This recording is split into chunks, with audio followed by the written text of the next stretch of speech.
Welcome to the Boneyard with Steve Robertson. As always, I am your good friend and host, Steve Robertson, here on the magnificent Monday edition of the Yard. I'm at that point now where it's like I don't really know what day it is.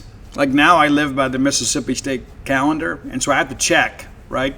When you work every day, that's what happens. Every day kind of feels like the same. However, we were able to observe some football practice today, and that's always a nice bonus to the day. We're going to break some things down. In our first segment of the show, got a cool top 10 list by request. We'll update you on some other things kind of happening around Mississippi State football and kind of the latest in what's going on with the potential eligibility of Jahron, Manning, and Malick Sylla. But, fun show for today. I also had the opportunity to speak to Coach Brian O'Connor earlier today. If you are a subscriber to genespage.com, you can read that in its entirety right here and now. If you're not a Genes Page subscriber and you'd like to be, because you certainly should be, you can subscribe now and get 60% off the annual subscription price. And you know what? If you think, I want to test drive it first, you can get a month for $1. Yeah, get a month for $1 and read everything. And, of course, you don't have to be a subscriber to read the big room stuff. Like that's Jeff Lebby's interviews, your player interviews. We make all those videos and transcriptions and articles free for all users. We don't need your email address. We don't need your credit card. You can just make genespage.com your home for all your Mississippi State football coverage. So be sure and check it out today. And I suspect once you test drive us, you're going to want to be around for a while. So we would love for you to give us an opportunity to be your one-stop shop for everything Mississippi State. Let's thank our friends at Bulldog Burger Company, longtime sponsors of this show. We love Bulldog Burger Company. Brad and I had it, what's today? Monday, we had it Saturday night. And I didn't get a burger. I got the BLT salad grilled. Matter of fact, that was last night, now that I think about it. Yeah, I got the BLT salad grilled, and it was fabulous. It always is. We also got the brand new pulled pork nachos. And I don't know what kind of barbecue sauce they're using, but it's great on these nachos. Now, I'm not an onion guy, and I have to kind of remind my wife of that sometimes because she'll try to sneak it in with me and say, see, there was onion and you liked it. Well, no, I had to be careful because she got onions on it. So be mindful of that. Those of you that have an onion allergy or a preference against onions, we didn't choose this life, it chose us. But anyway, they were great. They really were. And I don't know what all goes into those pulled pork nachos, but they're worth your time and effort. Of course, for those of you that are a little haggard these days, you don't maybe like what you're seeing in the mirror, get the spring rolls as your appetizer because they will make you and everybody around you better looking. 3 great locations to serve you: University Drive in Star Vegas, Gloucester Street there in Tupelo, Lake Harbor Drive in the Ridge and Flowood area, and get that chocolate shake to go. You can ride that ride home with a smile. Bulldog Burger Company, the place where people go to meet, M-E-A-T. Okay. Let's talk a little bit about the Bulldog offense, okay? I'm going to break some personnel groups down, kind of based on observations. Now, Jeff Lebby obviously may see things differently than me, and his vote counts. Mine doesn't. But it's obvious who the quarterback's going to be. It's obvious. So the real question is, okay, who is QB2? Well, the good thing is we have a couple of former college starters vying for that position. Jalen Rashada, who signed with Florida, then went to Arizona State and then to Sacramento State. So he's a little bit well-traveled. And then A.J. Swan, who began his career at Vanderbilt, went to App State, was the starter, got injured, transferred here. So while we certainly hope Kamario Taylor can play and start in all 13 games of the expected season, at a minimum, in the event we have to run somebody else out there, it's not like we're having to depend on a freshman like we were 2 years ago. And all due respect to Michael Van Buren, I mean, he did the best he could. But, you want a guy that's kind of seen it and done it, had to run the show before. So we have that. I would say, based on the limited observation periods that we've had, I really like Jalen Rashada. Now, I don't know what he's going to look like when the bullets are flying. But as far as, watching him move and being athletic, the way the ball comes out of his hand, to me, he looks like he is a shade ahead of A.J. Swan. That's how I feel today. Now, I don't know what Jeff Levy's thinking, but the good thing is we have capable combatants for that second position. That's huge, right? Huge. How many times have we gone in a situation like this and then somebody gets banged up, has to come out of a game, and then we have to depend on a freshman? What happened last year, too, it just so happened the freshman we had was Camario Taylor, who we believe was a generational talent. So I think in the end, and again, we'll update this as we get a little bit closer, because you and I both know the most popular guy on the Mississippi State campus is the backup quarterback. I submitted on Gene's page recently, I think whoever wins QB2 every year should be the homecoming king. I think, you know what I'm saying? I think because the popularity that we all have, the obsession that we have on the depth of the quarterback room is something that probably should be studied by science. But nevertheless, we have capable backups, and I think that battle is going to be fun to watch, but I think ultimately Rashada probably gets it based on athleticism and arm talent. But if he can't run the show, right, then you've got A.J. Swan, a guy that may not be quite as dynamic as a quarterback, but a guy that can run the offense and can make some plays down the field. So we're in good shape at quarterback. And I thought when we took Rashada, I'm like, guys, why would we do this? And it's like, well, you know, we're getting him basically for scholarship and books, right? And we're not having to go out and write a big check to get him. And I think it says a little bit about where he is in his own career and the humility that he has. It's like, hey, I understand Camario Taylor is the guy. I want to come in and learn, get some reps, then we'll see what happens, right? And, of course, he's going to be part of this 5 for 5, you know. So he may be a one-year rental for us, but I do think he is capable of running our operation. Now, running back room, again, you've got an incumbent starter in Fluff Bothwell. But there's not much experience behind him. You know, Xavier Gayton obviously got a little play last year, and he is somewhat explosive. Of course, he had a huge fumble at Florida that really made a difference in the ballgame. It's kind of a turning point in the game. And again, we still had a chance to overcome it. I'm in no way excusing that last possession. But Xavier's the guy, too, that was kind of a wildcat quarterback at Brookhaven High School, and he kind of had to bulk up. But he has some explosiveness about him, and I've loved him since we first got our eyes on him as a junior down at Brookhaven. And I do think that he is a guy that can be a capable, too. Now, I do think there are some guys behind him that are more natural running backs. Colin Wilson is going to be an interesting change of pace guy. I don't think he is RB2. I do think he is a guy that you use maybe on, third and long, and I think that he's a guy too. Pair it up with a linebacker on a wheel route, that is going to be a matchup that'll favor Mississippi State every time. And I think that's one of those things too. When you put him in the game, it kind of changes what people want to do with their own personnel, which might open up some more running opportunities for you. Maybe you put him out there in the slot. And I tell you, swinging that ball to him out of the backfield, kind of in that bubble look, I think there's some explosiveness there that can be unearthed with him. Now, behind him, you got some guys that you guys know well in Cooper Crosby and J.J. Hill. Obviously, those guys competed against each other for a 7A state championship last year, and they were the show for both of their teams. Of course, the game ends on a Hail Mary that neither one of them were part of. But when you look at the full body of work and what Cooper Crosby and J.J. Hill have done on a high school level, they were two great running backs in Mississippi last year, and Mississippi State got them both. There were two great ones and another really good one. Yates, of course, went to Ole Miss. And I like him. Had a chance to watch him play in person here a couple years ago. But I think at the end of the day, we're going to feel really good about our running back room for years to come. But again, there is some concern when it comes to experience level between Fluff and in the guys behind him. And again, Gayton's played some snaps, but there's not a lot. And you almost think, okay, there's no way you can go get a guy at the portal, right? Not to mention, for every guy you get out of the portal as a reserve, that's less reps going to your younger guys. And I do think Cooper Crosby and J.J. Hill can both help us this year. Especially, again, the 5 for 5 is in place, so there's no need to limit them, right?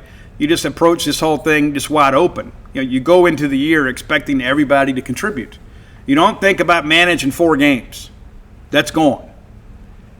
So again, the talent in the running back room is elite. The experience, not so much. Let's talk tight ends a little bit. I like the look of this group. Now, Seydoux, I thought year one was just okay. Last year, he was really good. That's why he gets drafted, right? Incredible athlete. And he was the guy, too, at times that really struggled on the blocking side of things. A very good receiver, but sometimes we need him to kind of stick his face in there and knock the edge off. And he kind of struggled with that. And that's one of the things he'll have to get better at in professional football. But we're going to miss him. We're going to miss that versatility because you could line him up as an attached tight end. You could flex him out, put him in a slot. You could even get him outside sometimes and create a mismatch that was advantageous to the offense. So we missed that part of it, right? We don't have that tight end that becomes that circle guy on the scouting report because everybody else we've got are just kind of like traditional in their makeup positionally. Sam West is the best tight end on the roster as we sit here today. He has really come a long way. He showed some flashes last year, as you guys know. I would suspect today that he is your primary tight end. He looks great, too. I mean, he does. He looks like what you want a tight end to look like. And he's a guy that can help on the blocking side, and he has really come on as a receiver. And I like going over there and watching Coach Cooper's drills. I kind of make a point to go do that every time we get a chance. We only get about 25 minutes, but I like to spend a few minutes watching because Coop is really a teacher of the game. Like you can watch him with the guys, and you kind of begin to realize, okay, this guy he's not going to browbeat them, but he's going to coach them, and he's going to continue to hold them accountable. But it's interesting to kind of watch that group work. And again, I think Coop has created good culture in there. Now, behind him, I think Joseph Skipworth may prove to be number 2. Skip's a guy, too, that is a natural tight end. You know, he's not a guy that was a wide receiver and then kind of outgrew the position. And he's not like an extra tackle that they decided to kind of put out in the pass pattern just to provide a different look on the high school level. He is a true tight end. And, of course, he's a guy that flipped to Mississippi State. And the way that we utilize the tight end position, I don't think we're going to have a problem attracting tight ends as long as Jeff Lebby is here. You know, Mike Leach didn't utilize them, didn't use them. You know, we thought about that last year, kind of maybe going and getting a guy that could help us a little bit. But it wasn't a tenet of the offense. It is of the Jeff Lebby system. We like the mismatch that linebackers and tight ends kind of have, just because of the fact you can get a guy with a great catch radius against somebody with similar foot speed, and you can kind of make things work on that tight end out. And you guys know as well as I do, those guys break a tackle, they're going to lumber forward and then fall forward and move the sticks for you. And then just behind them, I think Riley Williams, like when we have to go with an attached tight end look, and this is a guy that's about 270 pounds, right? So he's basically an extra tackle. He can catch a little bit too, but he's not that fleet of foot guy, right? He's that guy that goes out there as the attached tight end, as the extra tackle, and can kind of move some people around. And then I think once you kind of put that on film, then he shows block and rubs and gets out in the flats, and you can get it out there to him. But, he's not a guy – he's not going to run away from people like Seydoux did, right? And then there's Aon Cotton, who is probably the closest thing to Seydoux that we have on the roster, but he's a true freshman. And so that's going to be an interesting dynamic. How much does he play this year? I think there's some situations where you got to get him out there and get him some snaps. And I saw him play 3 consecutive years on the high school level.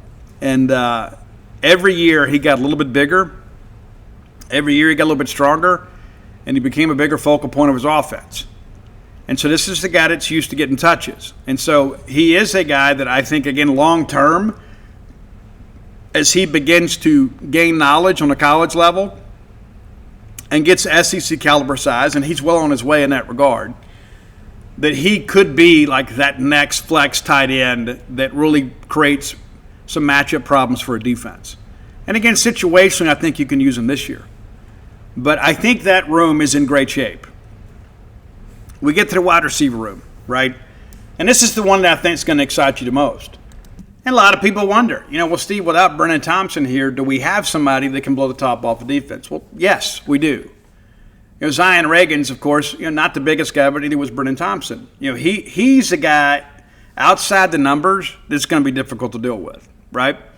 Anthony Evans has taken a nice jump. Everybody you talk to says that he is very, very focused. And what's interesting too is while he is a senior, he qualifies for the 5-for-5, and so he doesn't have to go pro this year. But you kind of hope he does. You kind of hope he has that record-breaking year, which appears to be one of his biggest goals personally, was to break Brennan's record. Because if he can go pro this year, then he's had a heck of a year. But he's focused. And everybody you talk to talks about how locked in he is. And I think him seeing what happened with Brennan within this offense and the fact that Brennan got picked up, by the Chargers at a reasonably high draft pick, that, hey, he could do something similar. And I think there's a good chance he turns pro this year. He could have turned pro last year, but elected to come back. And, again, big things expected there. And, of course, Aiden Williams. You guys are seeing him a lot in the hellstate.com clips. And he is a guy that is finally 100% healthy. He showed some flashes down the stretch. You go back and watch the Egg Bowl and the bowl game, and you can see Aiden kind of flashing a little bit. I know you don't want to watch those games because we lost, but you could see then Aiden Williams at about 90%. Well, now he's at 100%. And he's a guy that can elevate. And he's a guy that, again, can be a very physical receiver out there on the edge. He's a guy that can break that tackle on the bubble, and then next thing you know, he's off to the races. Now, he's not going to win a foot race against Zion Reagan, who clocked in at 24 miles an hour the other day. Ridiculous, right? And you got two of those guys, Camden Capehart and – think about that. The Camden Capehart and Zion Reagan's are faster than Kelly Jones, projected first-round draft pick. Yeah, now they're smaller guys. Obviously, don't profile like Kelly does. But they are guys that that kind of have that jitterbug effect, and next thing you know, they make a guy miss. You're not going to win the foot race against those guys. It's just not going to happen. Then you got Frisco, the more physical receiver, a guy that can help as a perimeter blocker, but also a guy that can excel in the middle of the field. He has the build to be able to kind of handle, those routes, those crossing routes behind the backers and in front of the face of the safety. There are a lot of people out there that are scared to cross the face of the safety, and that's the thing about this particular group.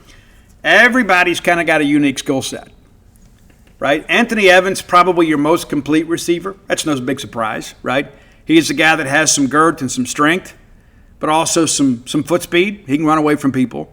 But you've got some speedster guys that maybe aren't as big or physical as some other guys, but you do have those big physical rangy receivers that can get out there on the perimeter and put hands on people and push people out of the way. And so I think the diversity of this group from a skill set standpoint is one of the best things about this Mississippi State team.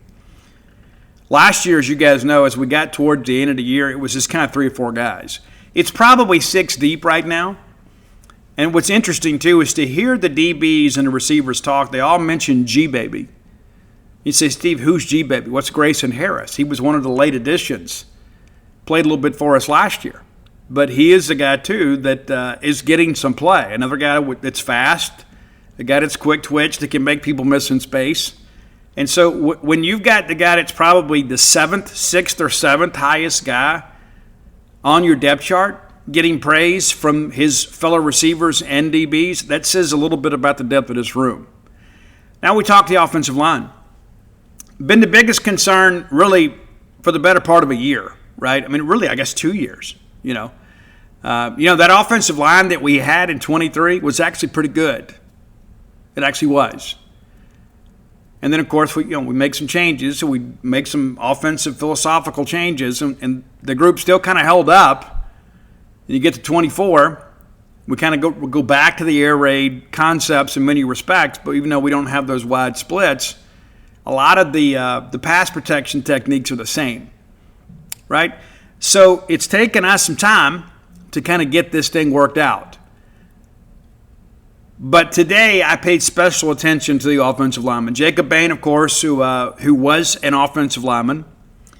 If he had a little bit better balance, he probably could have played a little bit longer. He had some junior college opportunities, but just didn't want to do it. wanted to come to Mississippi State. He's like, if I can't play at Mississippi State, I'm not going to play. So came to Mississippi State, and I trust his expertise, right? Because I've never played offensive line in my life.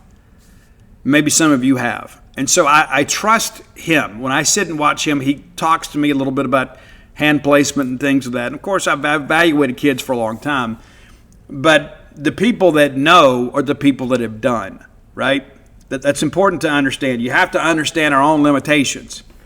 If I went out there and tried to explain to Jacob Bain about playing free safety, a lot of things about that he didn't know, right? So I bring that up just because we both, like we had Dave Murray with us today too. We didn't have Dave on day one. I said, hey, let Dave go do the notebook stuff. Jacob, I want you to kind of hang with me.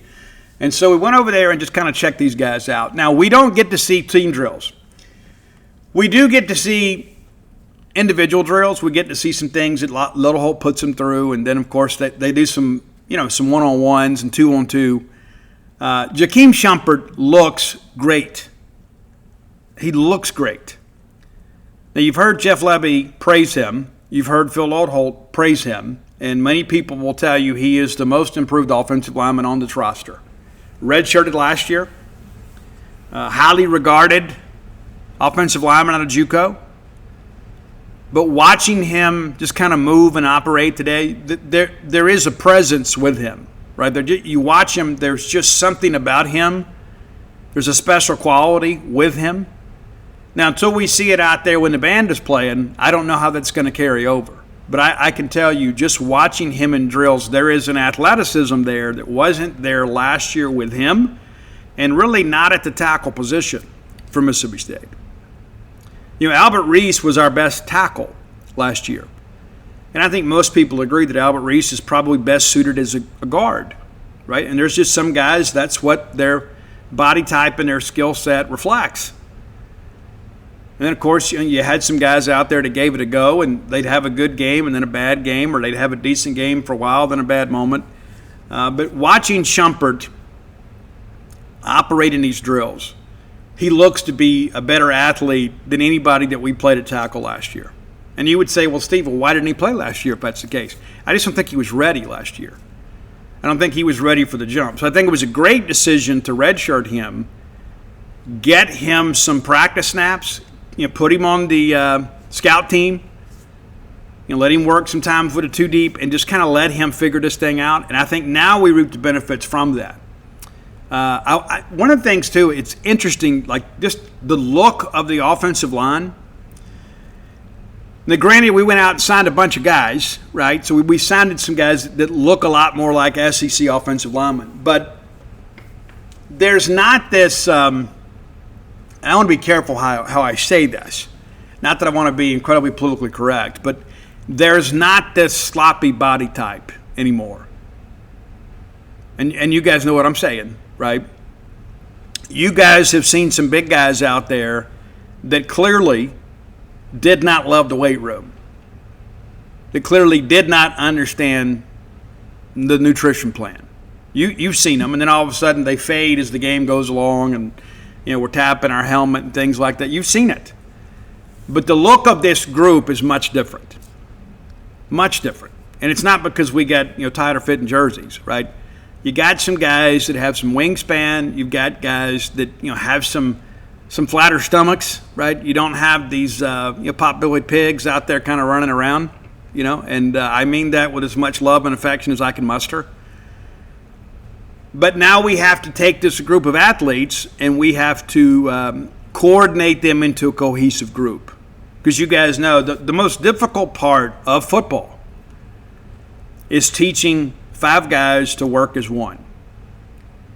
And what's interesting about this group, talking to people that get to observe, is we can kind of handle twists and stunts and things like that without falling down. And you laugh when I say that. But that's really what we've dealt with at times. We've had some guys out there that did the best they could, but the best they did just wasn't good enough, right? And so, again, Lodeholt didn't have the benefit of the spring portal. He had the spring portal, but those guys didn't have the benefit of spring practice last year. And many of those guys that we signed last year were forced to play. So they didn't have a lot of snaps under their belt within our offensive or our blocking system. This group does. So the look of things should be encouraging. And again, until we get them out there and see them on the grass working as one unit, who knows how it's going to go. And Blake Steen, I thought, looked good today. Matter of fact, we used his picture on the notebook. I mean, I really thought Blake, I thought last year he looked good. I think he looks even better now. And one thing I'll tell you, too, about Lodeholt, like I mean, some of our people give him absolute unshirted hell. I don't know that anybody coaches harder in practice than Phil Lodeholt does. And listen, some of that is the position itself, right? You know, John Hevesy was never going to win any awards at the Friars Club. Lodeholt's kind of the same way. I mean, he's just kind of a gruff offensive line coach. And you can tell the guys want to play hard for him. But he's hard on them. He is. And I would think as a stockholder in Mississippi State football, you would say, hey, you know what, Steve, offensive line last year, that was the biggest problem we had on offense. And it didn't take a mathematician to figure that out. But now that he'll have these guys, many of them, now for a year or more, but all the guys for a full year with the benefit of spring and summer and all the meetings that go along with that, and now you get into fall camp and you begin to kind of figure some things out, I have to think things will get better because you've got more reps, you've got more film to evaluate, you got more meeting time to kind of figure out intellectually where everybody is. Do they understand what's expected of them? When this happens, do they know how to react?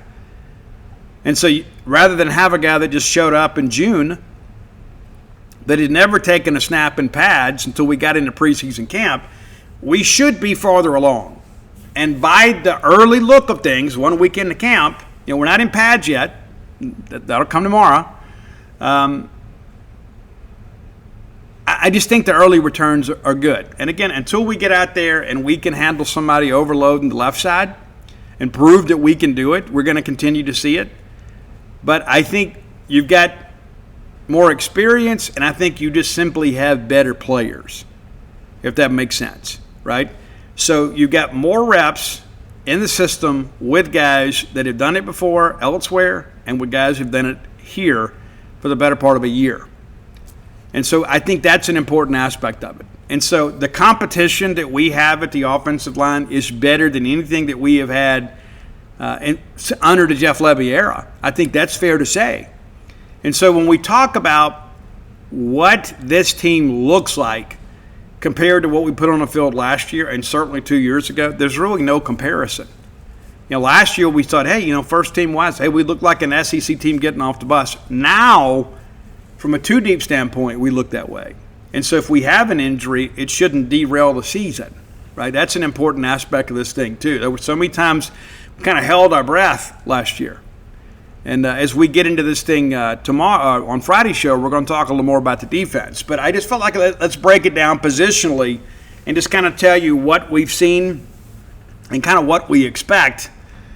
But again, I think by and large, when I look at the group, I think the running back room is going to be better. Yeah, we don't have Booth, but I think the depth-wise, we'll be able to overcome that. The tight end room, I think, is really good, but we don't have that dynamic playmaker in Seydu. That's not to say we're not going to be effective. The wide receiver room, we don't have Brennan Thompson, but again, we're deeper, right? Quarterback-wise, Blake Shapen, the much maligned Blake Shapen at times, did some good things for us and upset some people on social media and all that kind of stuff. The depth behind Camario is better than it was behind Blake. And I think all that impacts your play calling. And then you look at the offensive line. As Levy said, he felt like we had 6 guys that were ready to play. Got to get it to 8 or 9. I think the raw materials are there for us to make that happen.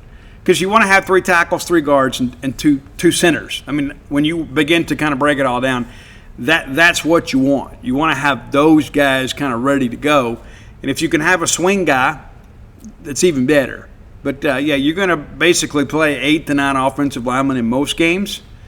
But I think the Cook has a lot more to work with than we've had in recent years. And, again, that just kind of confirms what we've said all along. On paper, we felt really good about it. But I would say a week into this thing and having a chance to observe, a portion of a couple of practices, I think my eyes validate what we saw on paper, all of us, over the course of the last several months. We felt good about our portal class for the most part, right? We felt good about that class. And then we go through the spring and we felt pretty good. But now to see them when it begins to matter more, I think I feel better about them now than at any point this year. All right, time for today's Top 10 list. As always, brought to you by closewithblair.com. That's CLOSE with WITH Blair, BLAIR.com. Blair Chandler, my friend, your friend, our collective friend in the mortgage industry. And since he is your friend, you deserve to have his phone number. 601-500-2344. 601-500-2344. Save that number in your phone as Mortgage Guy. You may not remember the name, but you're going to remember the need. And when you have the need, you'll already have the number, right? Blair Chandler, 25 years of experience in this meat grinder of an industry. He can get you to the closing table when so many others can't. It's an important aspect, right? You're not just going to look for a house for the sake of looking, right? You're trying to find a new home. Blair can get you in to your new home. Whether it's your first home, your next home, your retirement home, or perhaps that game day condo you've always coveted. The only name to know in mortgage loan origination is Blair Chandler. He's a Bulldog through and through, but he does business with fans of all teams, so don't feel like it's your limited. But the thing that I know is that he can construct loans to give you the best chance for approval. Be sure and frequent his services when you need them. That's closewithblair.com with Blair Chandler. All right. So we had an intriguing request today, and it's so interesting. As it popped up on my Twitter feed, Roy and I both were tagged, and it's Old Dog J. Old Dog J. Looks like, is that a pit? Looks like a pit. He reaches out to me and Roy, and I see it. And as I'm considering it, I say, it's a pretty good idea. It's pretty good. We've done something similar, but it's a pretty good idea. Then Roy texts me, hey, this is a good idea. So we have some synergy going here. Old Dog J says, I'd like to see a top 10 songs of bands or individual acts that suffered a tragic death that altered their trajectory. Basically, top 10 songs of what could have been. Well, okay. I began to think about this, and there's some legendary acts that basically their run ended with the death of a member. Now, some bands continued on for an album or two, but it was never the same. They kind of lost their mystique, shall we say. Now, I didn't include suicides. I initially tried to put Badfinger on there, but I just couldn't go through with that. We've had a list on, those types of events, but I felt like that maybe that didn't match kind of what we're asking for, Jay. So I changed it up a little bit. So here we go, and you're going to know all these bands, and some of them are bands you love. Some of them are artists you love. We're going to start number 10 with T-Rex. Many of you don't know who T-Rex is, but you know some of the songs. Mark Bolan, the very talented and flamboyant frontman and guitar player. Mark Bolan died in a tragic car accident, and he was one of those people, too, that marched to the beat of his own drum. Very much a bohemian. We're going to go with Bang a Gong. Some of you guys know 21st Century Boy. It's a great song, too. He was kind of a riff master, to be honest with you. I think if you dig a little deeper in the T-Rex catalog, you'll dig that. But we're going Bang a Gong, which I can play on guitar. Very happy to say. Number 9, this is an individual artist, and this is the only one reflected on this list, even though there are several. It's Stevie Ray Vaughan. Going back to the debut album, we're going to go with Pride and Joy at number 9. Of course, Stevie Ray Vaughan tragically died in a helicopter crash. We could have run through Buddy Holly and Richie Valens, and for some reason, I think they deserve an honorable mention. course, we lose them in the same tragic airplane accident. The Big Bopper, too, And if you've never watched La Bamba with Lou Diamond Phillips, I would encourage you to watch that. The Buddy Holly story is good, too. I just feel like that. I thought Lou Diamond Phillips absolutely just captured Ritchie Valens in such a very personal way that even though we knew the outcome before we turned the movie on, it's heartbreaking. It is. And Esau Morales, of course, is the older brother of Ritchie Valens, does an incredible job. But the movie La Bamba is great. It's great. Great. Number 8, and this is where I had Badfinger, but Roy kind of checked me here on this and said, hey, you didn't include this band. It's The Doors. Yeah, the Doors were basically no more after Jim Morrison passed, the great American poet. Died in France, obviously. They say his heart just stopped, but a lot of it they think was because of the product of riotous living. But we're going to go with People Are Strange at number 8. Number 7. Now, this band did attempt to carry on for a couple of albums, but it just wasn't the same. After Keith Moon died, The Who, just not the same thing. It's not. They tried to persevere and carry on, but it was never the same without Keith Moon. And again, Keith, I got to that, had a lot of issues with substance abuse, which is kind of prevalent on our list. A lot of people say, sex, drugs, and rock and roll, right? And it all kind of goes hand in hand. It's also the ruin of many man and woman. But we're going to go with Who Are You from The Who at number 7. Number 6, at some point this band would be on here. And one of the reasons it's a little bit lower on the list is while it's not technically a suicide situation, in many respects it was. It just took a long time to play out. And that's Lane Staley. One of the saddest stories that I can share, as you guys that are fans of the band know, that him and Demery Parrott, who was absolutely fabulous, they had this kind of on-again, off-again, soulmate type relationships. She would see other people, he would see other people, but when they were together, they were great. Other times they were toxic, and it was a tough stretch. And, of course, she was into narcotics, and Lane turned her on to heroin, which ultimately led to her death, and he never recovered from that. Never recovered. And, the reports say that when they found him, he'd been dead for 2 weeks, and he weighed about 80 pounds, and he had gangrene on his face, and all of that is so incredibly unfortunate.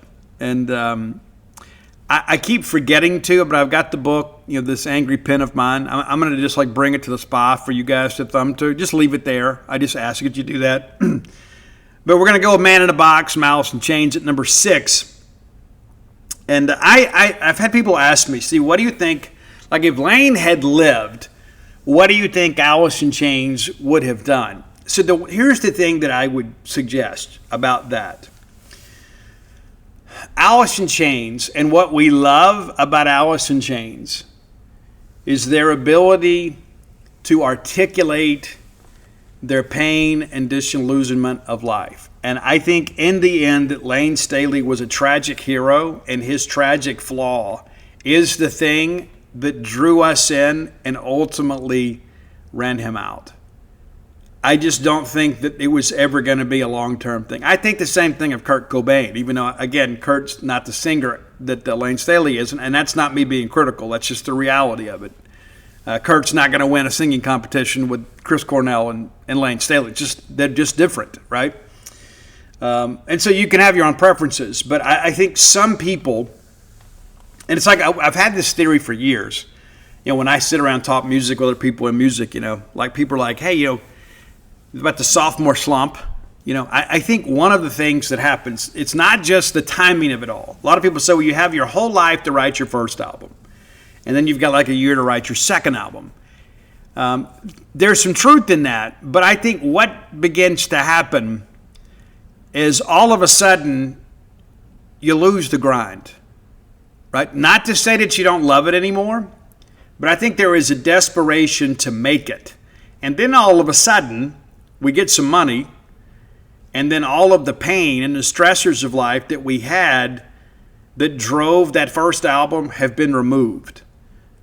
right? So like you don't hear me reading and writing a lot about growing up eating leftovers and wearing hand-me-down clothes a lot, right? Because I've got different problems today. I mean, you're always going to have problems.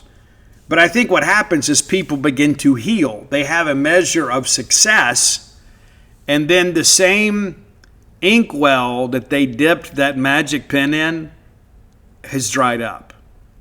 And I think that's what we equate the sophomore slump to. It's just because of the fact that their mentality about life has changed. And you can see it in rock music and really any kind of music. It's like, then all of a sudden we get a little bit arrogant. Maybe that third album we're like, hey, people are going to buy this just because I put it out. And then ultimately they don't, right? And there's a lot of people too. There's a lot of cautionary tales in music, not just record companies treating people poorly, but people treating the record company and the industry and the art poorly. Number 5, and you would say, well, Steve, why is this ahead of Alice in Chains? And I agree, Alice in Chains is the better band, but it's the circumstances behind the death that has me putting Damage Plan at number 5. As you guys know, Dimebag Darrell and Vinnie Paul, of course, from Pantera, after their big fallout with Phil Anselmo, put together another band with the vocalist, had a great track called Save Me, which is your number 5 track. And this crazy guy jumps up on stage with a gun and kills Dimebag Darrell and shoots Rex Brown and others. And it was just one of those tragic things that makes no sense at all in life. And for those of you that don't know this, Nickelback, the track Side of a Bullet is about Dimebag Darrell. It's basically dedicated to the guy that shot Dimebag Darrell in a very negative way. I went home and wrote your name inside of a bullet. Why did you have to take his life, right? How could you be so full of hate, And those are the things, too, that I think about in life. Like there have been times in my life that I have been angry enough to really, really hurt somebody. But it's somebody that's wronged me. Right? So that you kind of understand that aspect of life. But, what's wrong with somebody that, like Dimebag Darrell was so precious to so many people. And he made so many people smile and just kind of get away from their problems for a couple hours and just have a good time. What did he ever do to deserve that? Number 4, we got to go with Motorhead here. And again, this is a cancer situation, but of course Motorhead could not continue without Lemmy Kilmister.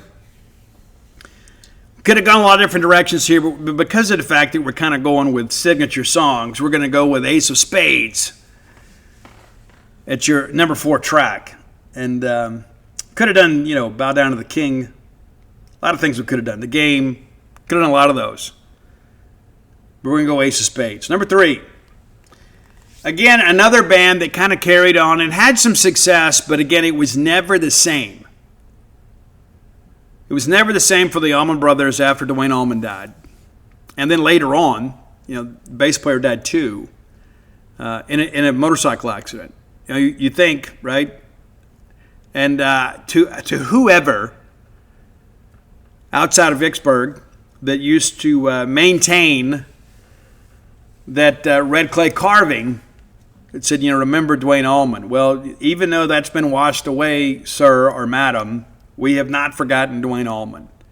And I thought that there was like a part of Mississippi culture, right? Even though the Allman Brothers were from Georgia, outside of Macon, it just goes to show the impact that they had on this state.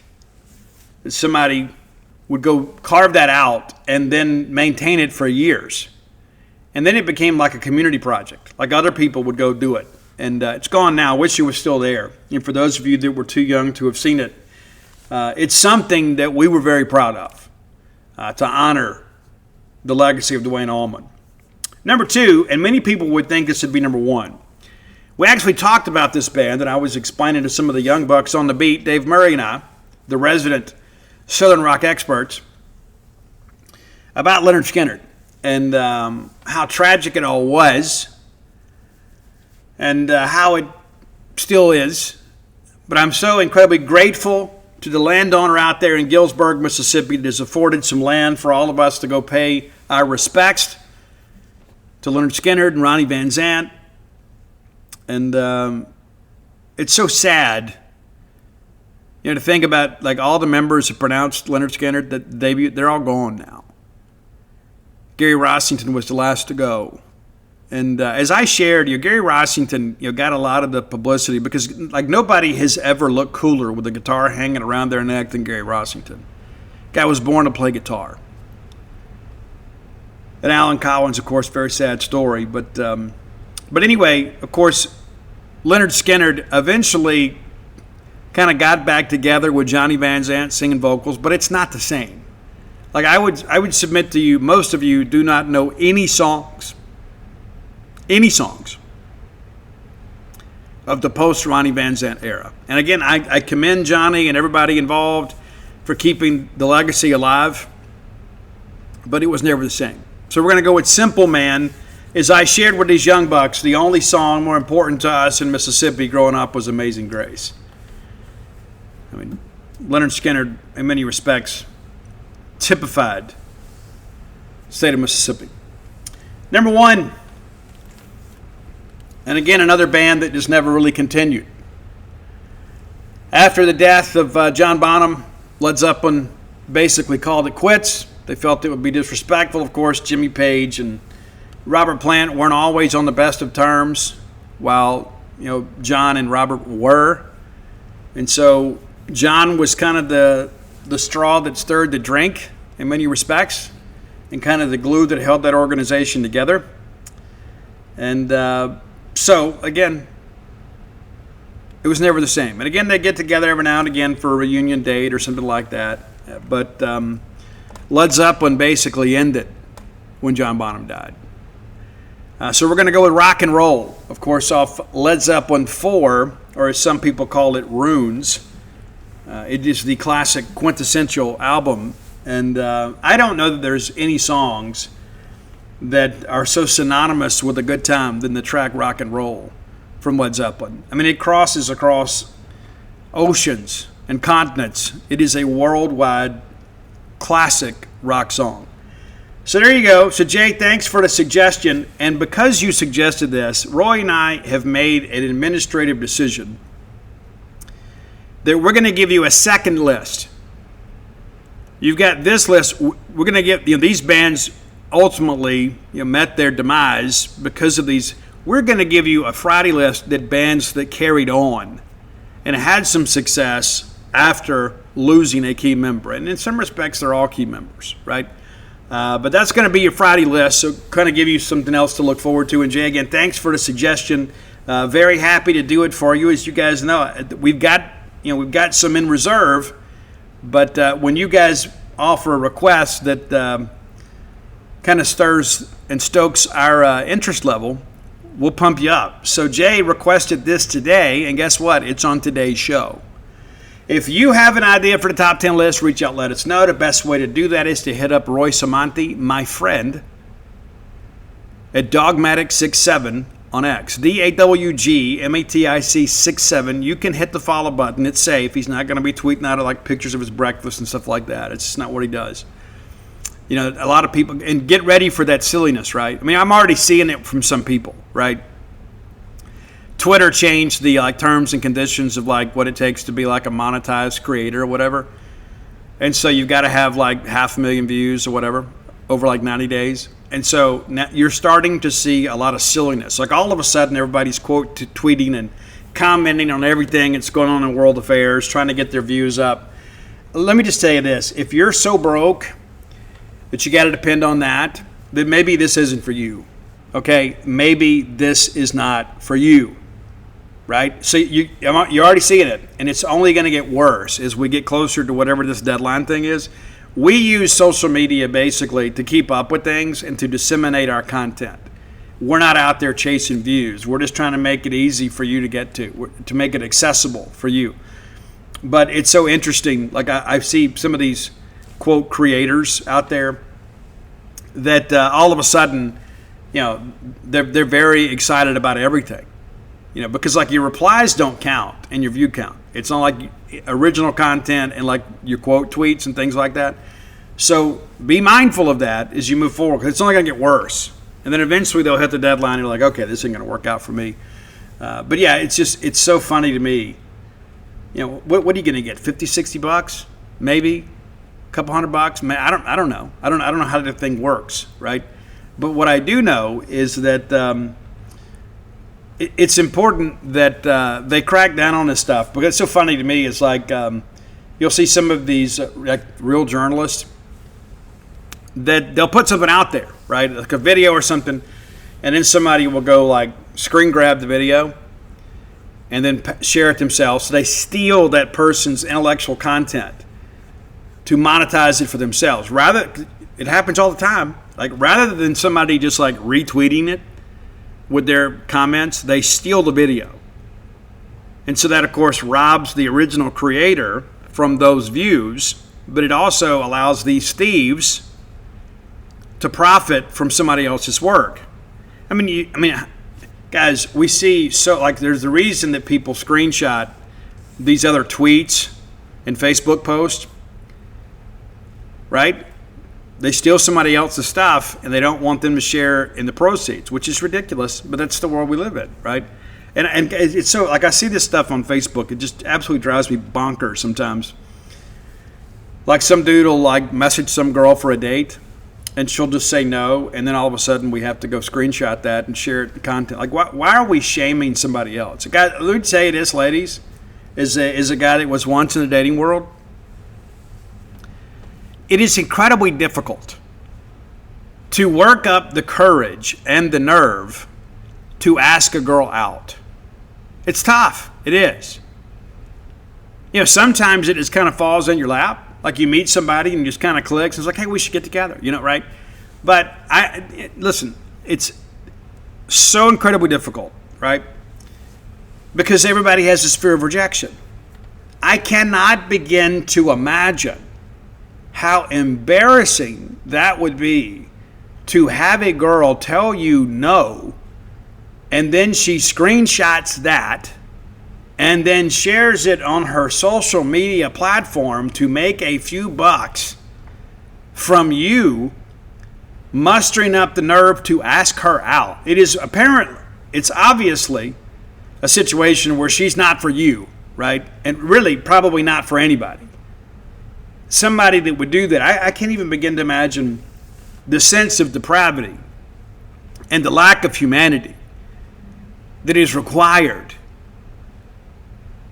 to glean self-esteem and to try to generate a couple of bucks at the expense of somebody else like that thought enough of you to ask you out. Listen, I've seen some humdingers of these social media messaging, and some of these guys are complete jokes. There are a lot of weak men out there, right? And don't entertain them.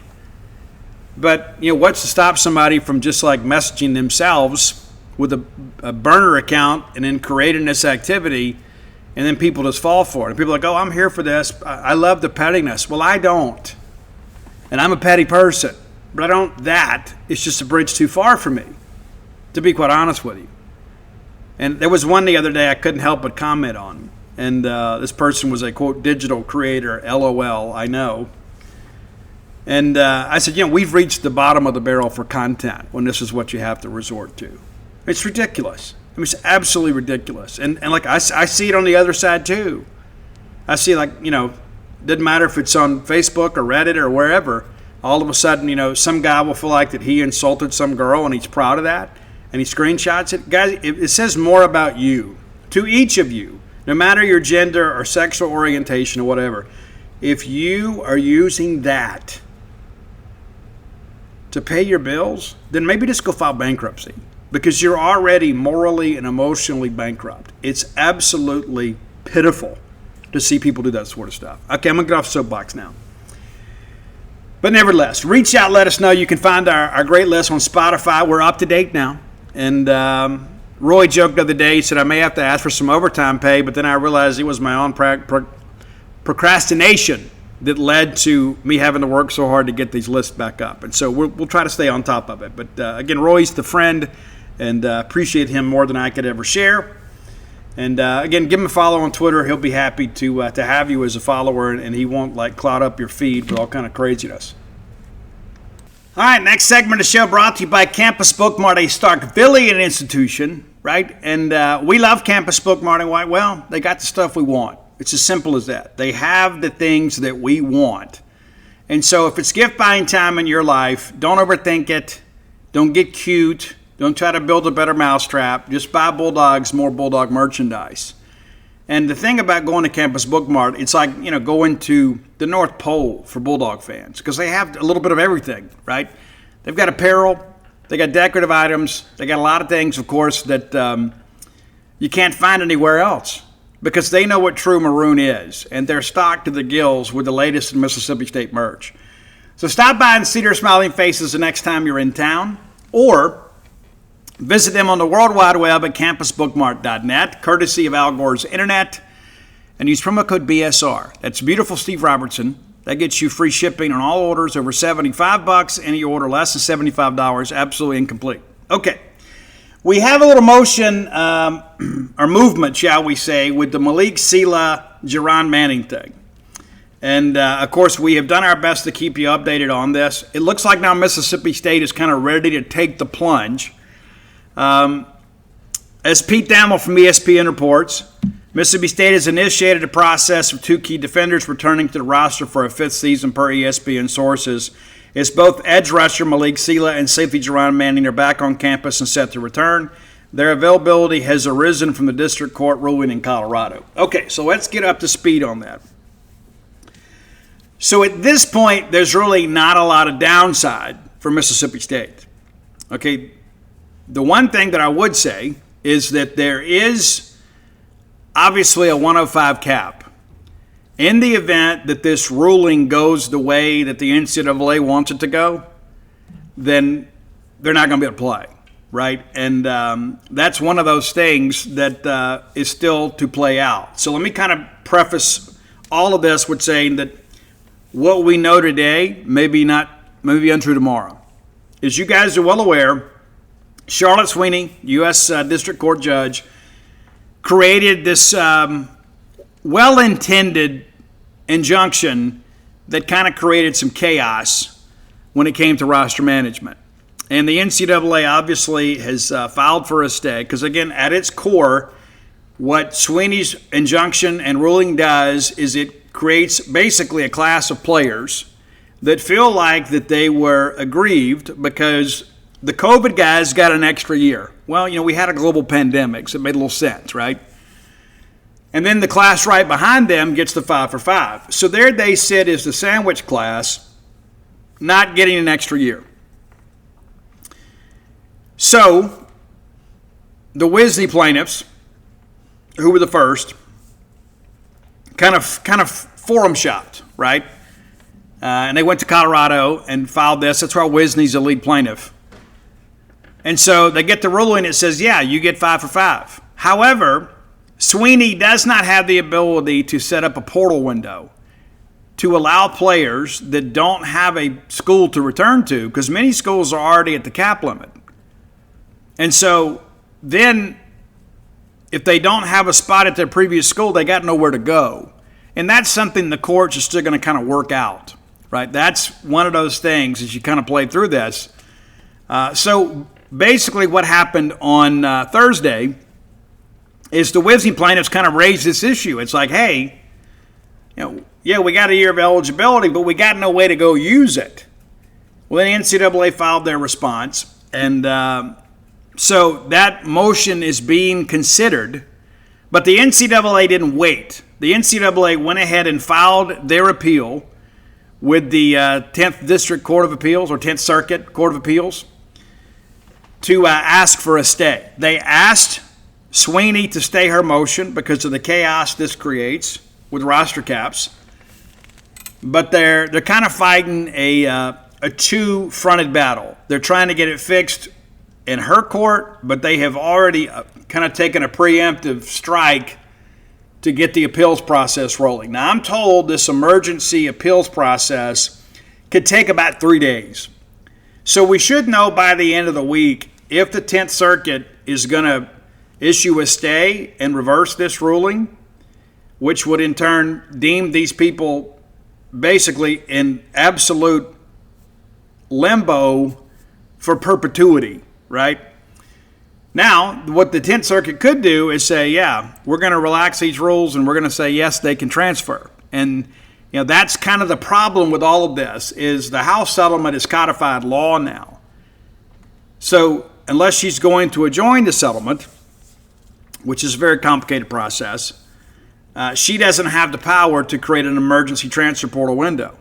And can you imagine, just think about this, can you imagine if they gave you a week to enter the portal and to find a school, with school starting here in a week?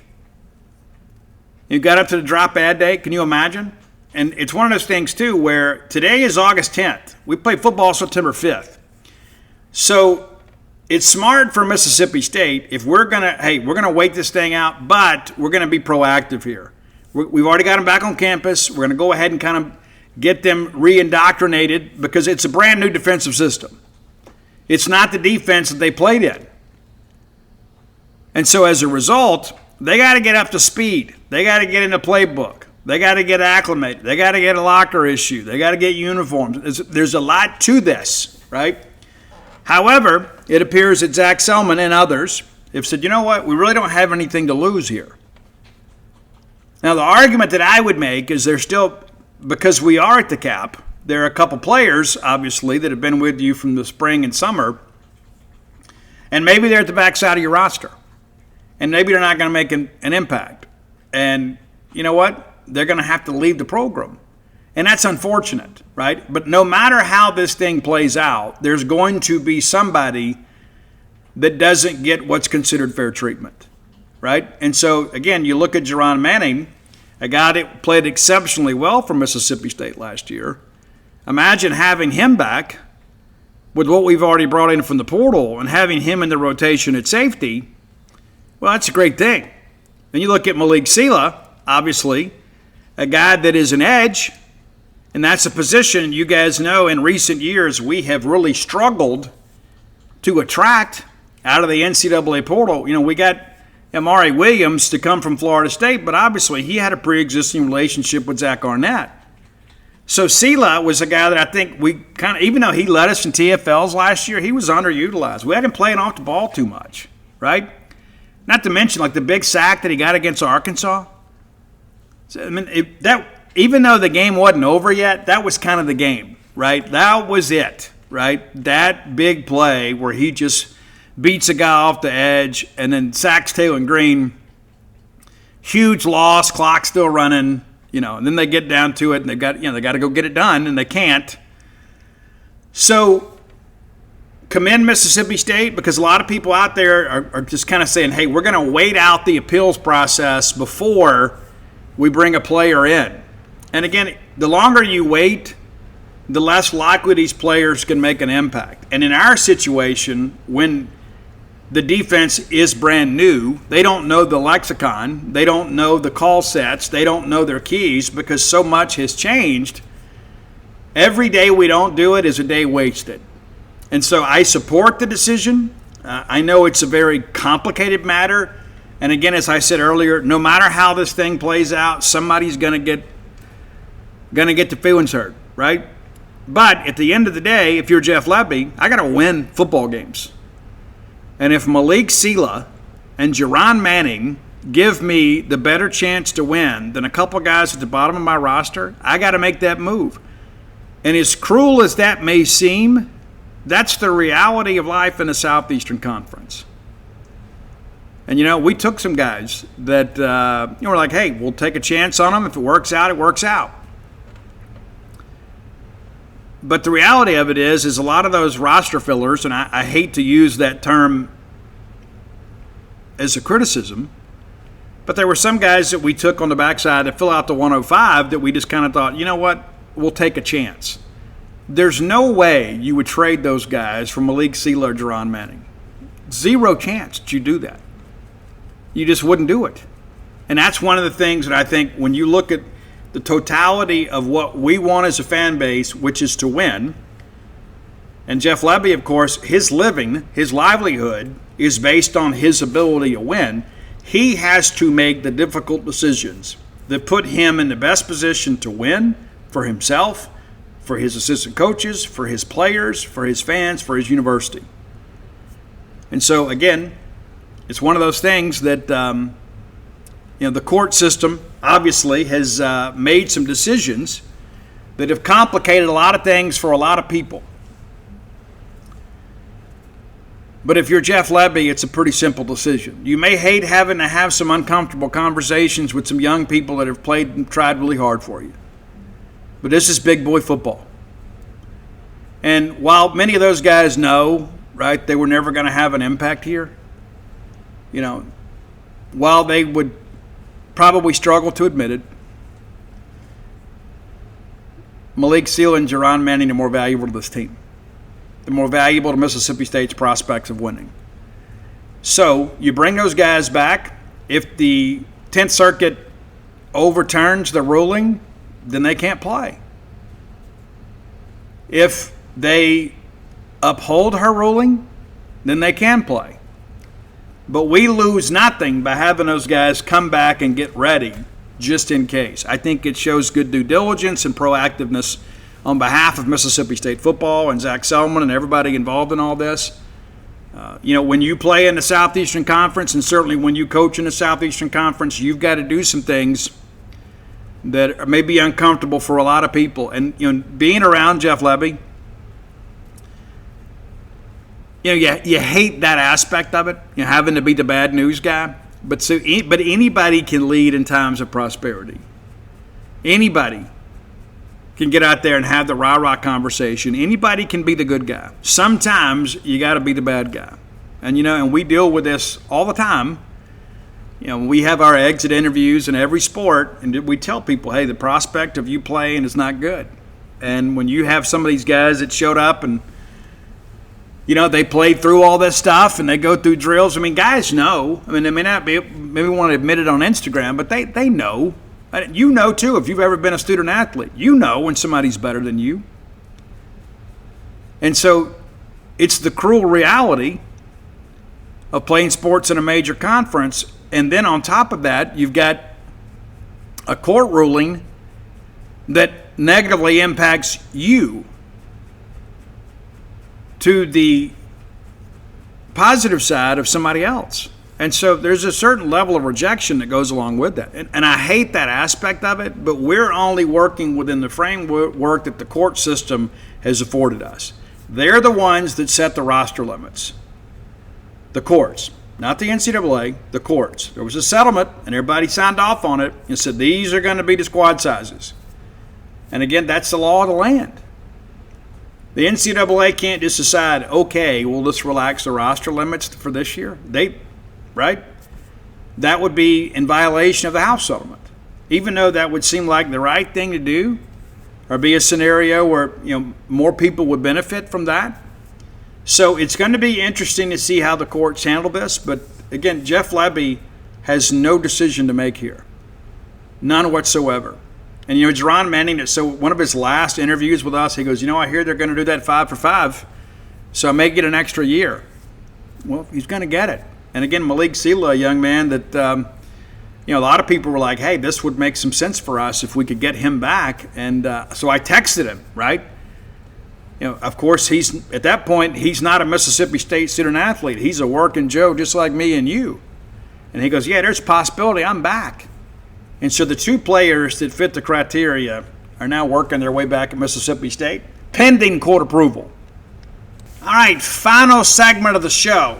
Brought to you by the Stark Vegas Clubhouse, the best place to stay in the Golden Triangle, bar none, especially if you're bringing a large group to town, and you should. You've seen it so many times, documentaries, movies, TV shows, whatever, and you thought, man, wouldn't it be great if we did that, just rented out a whole place and had everybody come stay with us?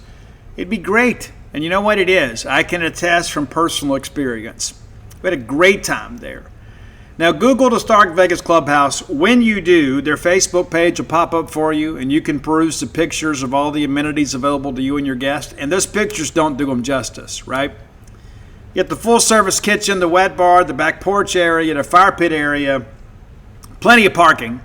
That's an underrated amenity. You don't think about that when you're getting everybody together. You don't even think about where's everybody going to park. Well, no worries there. They got you handled, right?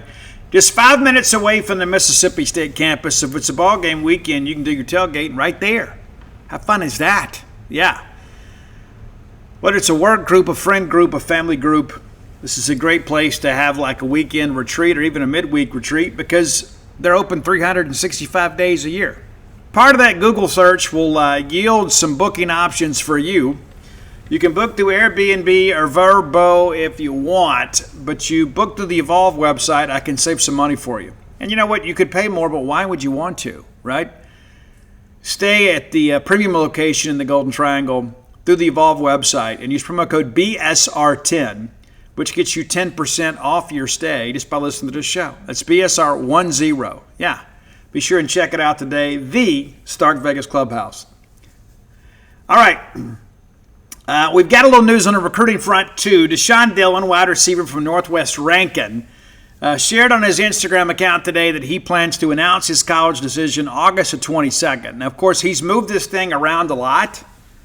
This is the third time that he has first he was going to announce in July. Then he said, I'm going to do it in September after I officially visit Ole Miss. Now it's August 22nd. So as soon as I see it, I text him, does this mean the Ole Miss official visit is off? Yes. Yes, that's what that means. So he is going to make his college decision without visiting Ole Miss. Now, he shows at the final three of Georgia Tech, Mississippi State, Ole Miss. He officially visited Georgia Tech and Mississippi State during the summer, and now the visit to Ole Miss is not going to happen. So, barring something totally unforeseen, it would appear through some deductive reasoning that Ole Miss is out. And one of the things that I've said before is when he went to Ole Miss, they were going to tell him, hey, you can't play basketball and football here. Like, you got to have a roster spot to play on both sides, right? That's how it works. And so a team would have to basically operate a man down to get a part-time player. And there's just not teams on the Power 5 that are going to go along with that.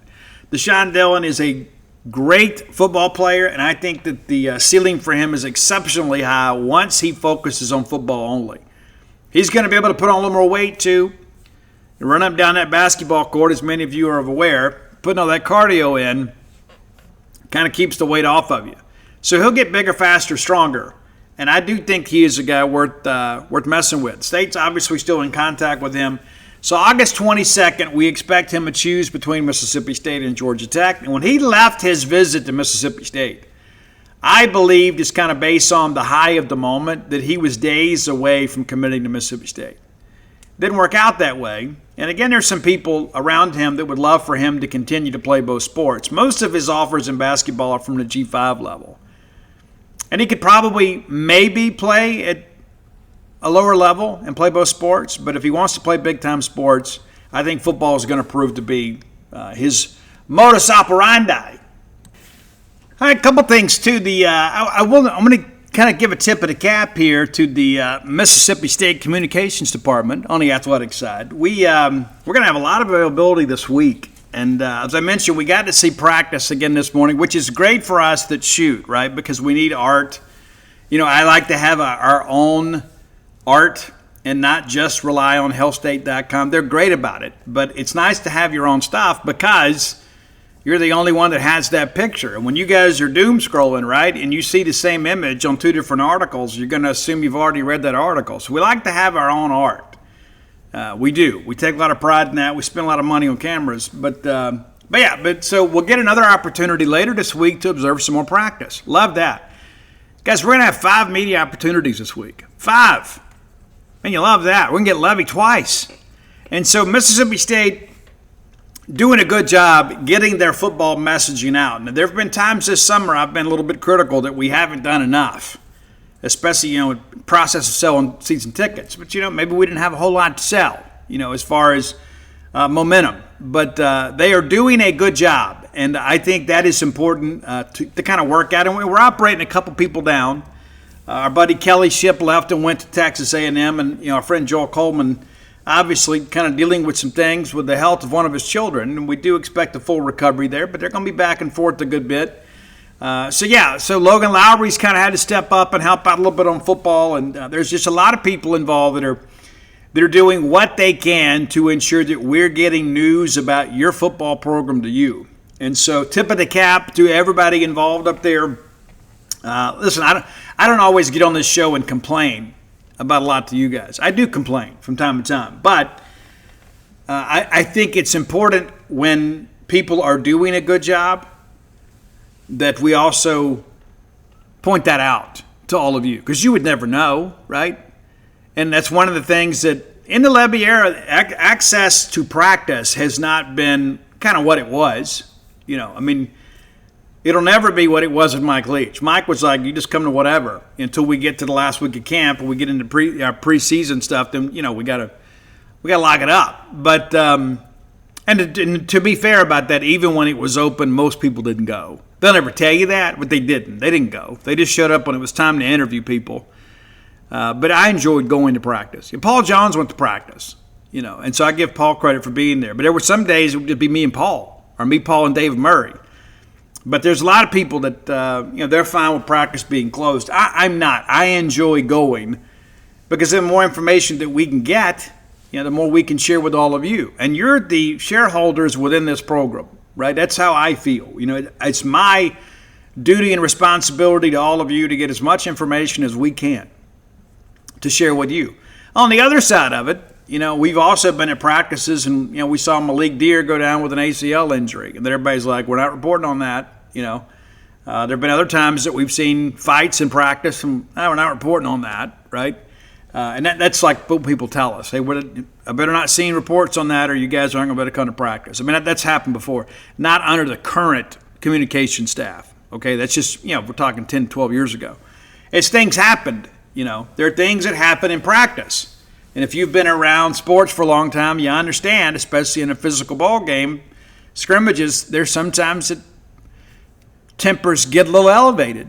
And fights are just part of football. It is. It doesn't turn into anything more than just a lot of pushing and shoving. Every so often a punch will get thrown. But that's just part of sports, especially football. It's just how things work. You can't get out there and expect those guys to play with intensity and not rub each other the wrong way every now and again. Speaking of that stuff, too, I tell you what's interesting. Like, I love the funny stuff in life, and I'm going to bring you guys up. In case you are unaware, there was a young lady named Kathleen Thomas. I guess she's still named Kathleen Thomas. But she was pulled over. I'm trying to remember. This was down in Palm Beach County in Florida. And so she was pulled over by, I'm looking for the name, Deputy Samuel Casada by the Palm Beach County Sheriff's Office, if I can get it out. And so they issued her a citation for distracted driving. According to the officer, he saw that, according to his testimony and the body camera that we all got to see, and we had this viral video that popped up, but he said that she had a phone in her right hand and that she was manipulating the phone as she drove, and so that met the threshold for the texting while driving in the state of Florida. So he pulls her over and he gets out and got the body cam footage. You can go see it online. He walks up there and he basically makes the accusation. Guys, she raises her right arm. She doesn't have a right hand. She was born without a right hand. And she looked at him and said, do we just want to call this a day? And then at that point, he just basically doubled down. Like he just couldn't let it go, right? And the reason I say this is not to bash cops. I'm getting to the point of all this about how something unfortunate can happen. It could be a great thing, right? So, and again, I've known some police officers and I've encountered some police officers sometimes too that are a little bit unreasonable. But by and large, most of the cops that I've dealt with in my life have been great, right? I know my experience is not shared by everybody, okay? But every time that I've had to call the police or the sheriff's department in my life, they've always come, and I appreciate that. So eventually, this thing has to go to court back on May 27th. And so the deputy who wrote the ticket requested for the charges to be dropped. Now, of course, by this time, a lot of this has gone viral, and there's a lot of people that are upset because clearly she didn't have a phone in her right hand because she doesn't have a hand. Right? It's crazy. So they dismissed the ticket for distracted driving, and they did reprimand the officer that obviously that his version of events did not meet the facts of the case. So he was reprimanded. No, that's handled privately. And this is a situation, too, where I'm sure he was probably taken aback. But, again, anybody with good sense would say, you know what, I probably shouldn't write this ticket. But ultimately, he does the right thing. So after it's dismissed, Ms. Thomas, who already had a bit of a social media following, it has exploded, right? So as part of the stop, he asked her, did you have, hand to God, did you have a phone in your hand? And so she raises her nub and says, hand to God. Well, no, raise your other hand. So she has now launched a merchandising line featuring the quote, hand to God. But it's not for herself. No, it's not for her at all. So she is using the proceeds of the Hand to God marketing campaign to benefit Shriners Children's Hospital. Isn't that great? Right? And so I wanted to share that with you because there's so much craziness in the world, and obviously this was a bad stop, right? But the police do the right thing. I don't remember who did it, but somebody sent her a cake, like that said hand to God on it, which is really funny. But this is a scenario where this could have been absolutely ridiculous, right? I mean, the stop itself was ridiculous, but it could have really gotten out of hand. And yes, the officer was reprimanded, as he should have been. But ultimately, the right things were done. But we have a situation here where there's a huge misunderstanding. Huge. And rather than turn this into like civil litigation or some campaign to get the officer fired, the victim in this case says, you know what? How could I use this for good? And so all the proceeds, and I'm sure, I don't know how much it'll be. Maybe it's a few $1,000s, but it's going to help sick kids. I wish more of us were like Kathleen Thomas, right? And this, again, and she's called Katie, by the way. You can check her out, right? She's on all forms of social media. You can go check her out, and you can see a lot of what this is all about. But she is also a young lady that goes to speak to schools, and she's kind of a fitness person as well, to kind of show people that she's handy capable, as they say. But this story, I have followed it since the video first crossed my feed months ago. But I learned today about her starting this charity, and I just thought, hey, listen, maybe you want to throw some money her way or whatever to help the kids. But I think more importantly, it's to endorse the fact that we can have something happen that is a little bit inconvenient, unfortunate, but we could still find a way to draw benefit from it for somebody else. I think it's such a beautiful thing. Beautiful. And so I share that to kind of end on a positive note because there's so much negativity in the world, right? There's so much out there, and everybody's angling for something. The world is a will to power. Right? You've heard that your whole life, and it's true. How many people do you know that would have filed suit against the department? Most. Right? And a lot of that's not just because people are overly litigious. It's just that nowadays a lot of people are broke and they could use a little surplus. Like, hey, this is a chance for me to cash in and maybe get 25 G's out of this. Put some money in the bank. Get a down payment on a house. Right? There's a lot of people that live life thinking that way. This young lady had every right to file a civil complaint here, but she didn't. And I thought that was worthy of discussing on the show. Even though it's not Mississippi State related, it's human related. It's humanity at its best.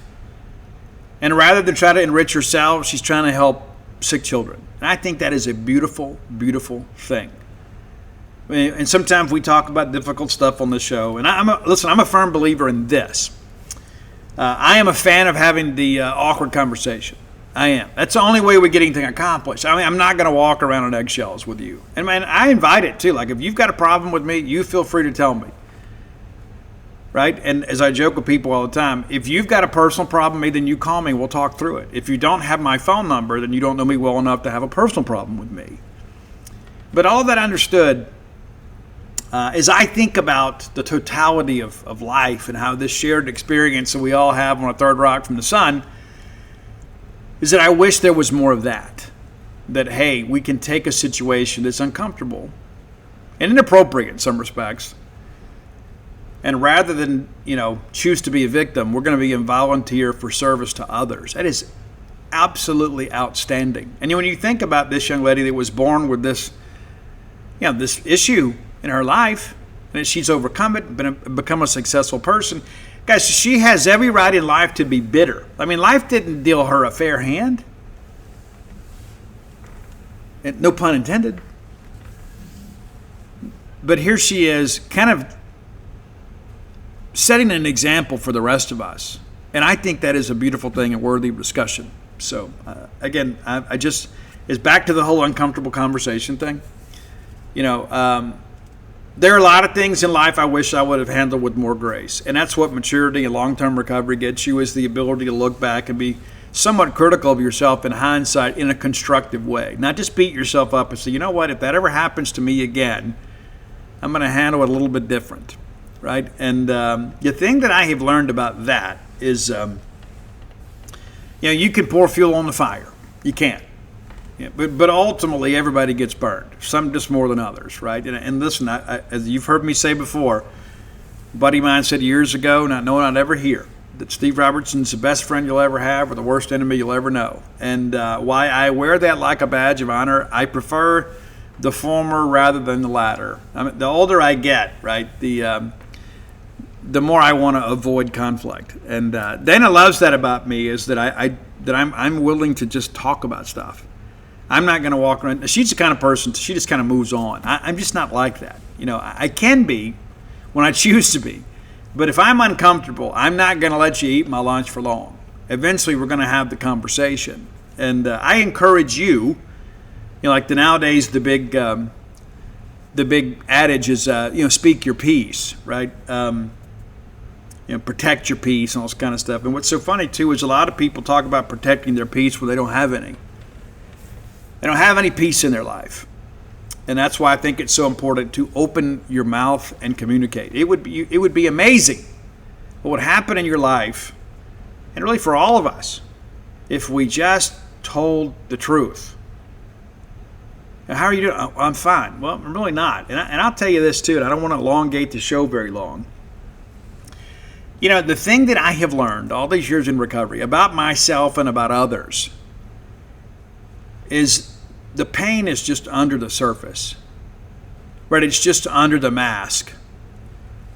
And there are a lot of people too, if you just sit down with them in the right setting, they'll tell you their life story because they're so desperate for somebody to see them and hear them. And there's somebody that in Mississippi State social media that is a dear friend of mine. And she had contacted me on behalf of a family member that was having some chemical dependency issues. And the original meeting was supposed to be with me and her mother. And Mom couldn't make it, and she felt obligated to go. And it was just supposed to be coffee and just kind of talk about the 12 steps. And she ends up staying for 3 hours and crying the whole time.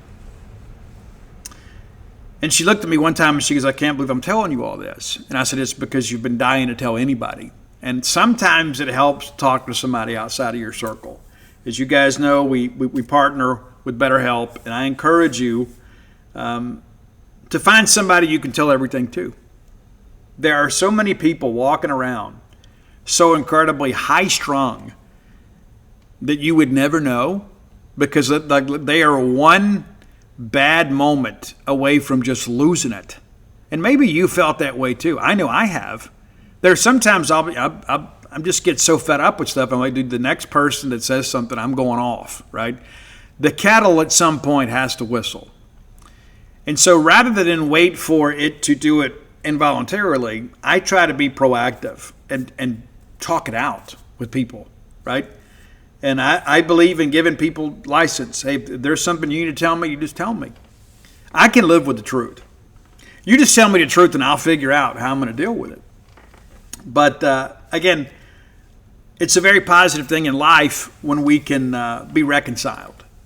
And there's so many people walking around with bitter, seething resentment over a misunderstanding or a misconception that somebody said or the way that somebody acted. And I see it all the time on social media. People are like, I can't believe they would say this about me. And a lot of times it's not even about you, right? We internalize so much of that stuff. But I share that because, listen, I want you guys to be happy and healthy, not just physically, but mentally, emotionally, and spiritually. And you will find that one of the most relieving exercises in the world, in the history of mankind, is the moment when you finally say it. When you finally unburden yourself and just tell another person, dude, this is what I've gone through. This is what I'm feeling. This is what I'm angry about, right? To get it out. Let it all out. I mean, you've heard that your whole life, but then we want to act like we've got it all together because we don't want our friends to think that we're lesser than. The truth of the matter is, you'd be amazed when you sit down and share your pain how other people will reciprocate. Right? Oh, I had no idea you were going through that. Right? Then all of a sudden, then they start, next thing you know, they're like, hey, well, since you shared with me, let me tell you this. The next thing you know, you kind of become even better friends. Right? Because you're getting real. And there's so much talk about, being real. And a lot of that is spoken by people that are incredibly fake. And so I encourage you to be as real as you can.